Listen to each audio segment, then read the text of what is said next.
Hi, it's me again. This is the fourth tiny movie made in support of my new book. Hello, this is Jane. Here it is. I love the cover, so I like flashing it. This time I'm going to talk to you a bit about stuff that's been suggested to me very nicely, very kindly. Folks have asked me about the craft of writing these stories and about the concept of a linked fiction collection. What does that mean? Nobody asked me the difference between fiction and nonfiction, and that's good. I'm glad, because that's like thousands of years old and I couldn't do it in a tiny movie.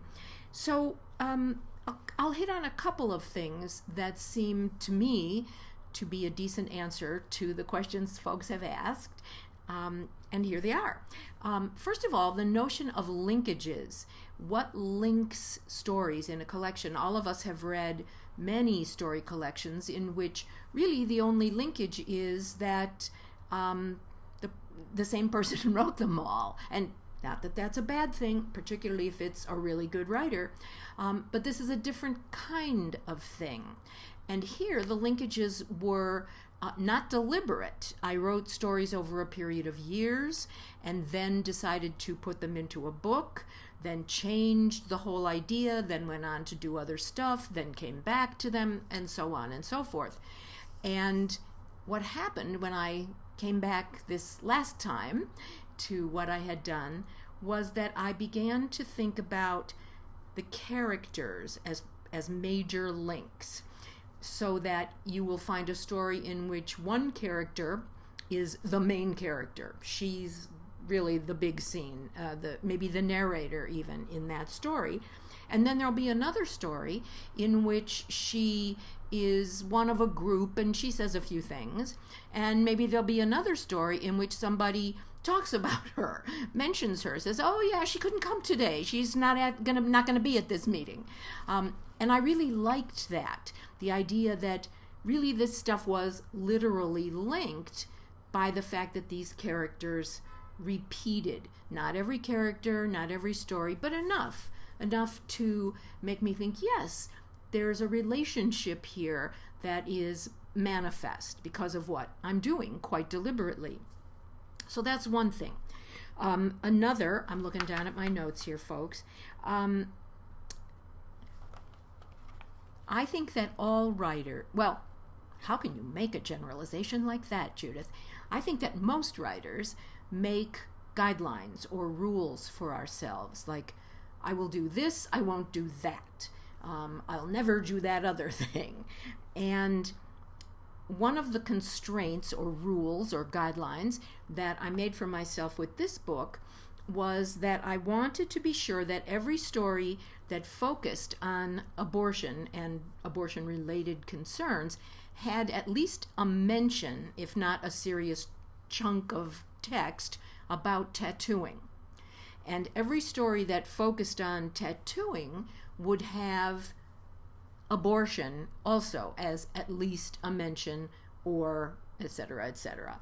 And the reason for that in my case and with this book is that I had decided by the time I came up with those rules that I was going to have those two primary themes in this book: abortion and tattooing. I even created a note for readers of the book, which is at the end, telling about how those two came together in my mind, which was a surprise. I was not looking for that. And then what I did with it, with this business of guidelines, rules for the self. So that's another craft concern here. And I had one more. Oh yeah, the whole idea of writing something that it's what I call the category of BOATS, B-O-A-T-S, based on a true story. We see that at the end of Hollywood movies very often. What does it mean to pay attention to something that actually happened, like World War II, or something specific in it, like the landing at Normandy, or the first space shot by the United States, or when the Russians put up the first Sputnik. etc., etc. These are things that were known all over the world. They are historical realities, or as far as we can go in the world of reality. But when we decide to write fiction, that doesn't mean that every single thing we write we've just made up. For some people, that may be the case, but for the most part, what we're doing when we do boats is we start with something that actually happened. And in this book, the primary thing is the existence of the abortion counseling service of the Chicago Women's Liberation Union, called Jane, especially in these days. And then we write fiction about this thing that actually existed some other time. And that's, of course, that requires a whole set of rules and guidelines of its own. Not that they don't vary, but still, rules and guidelines. And I went for that in a big way. I really loved the idea. I had memories, I had notes, I had newspaper clippings from the time that the service got busted, all kinds of stuff. And then I just made up stuff and made up characters that would be engaged in the very thing that actually had happened.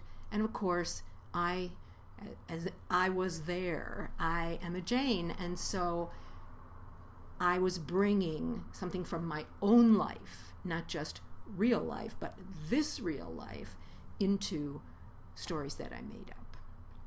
So there you have it, folks. That's the tiny movie that focuses on just a few, notions of craft, considerations of how we go about writing something like what I have done in this book.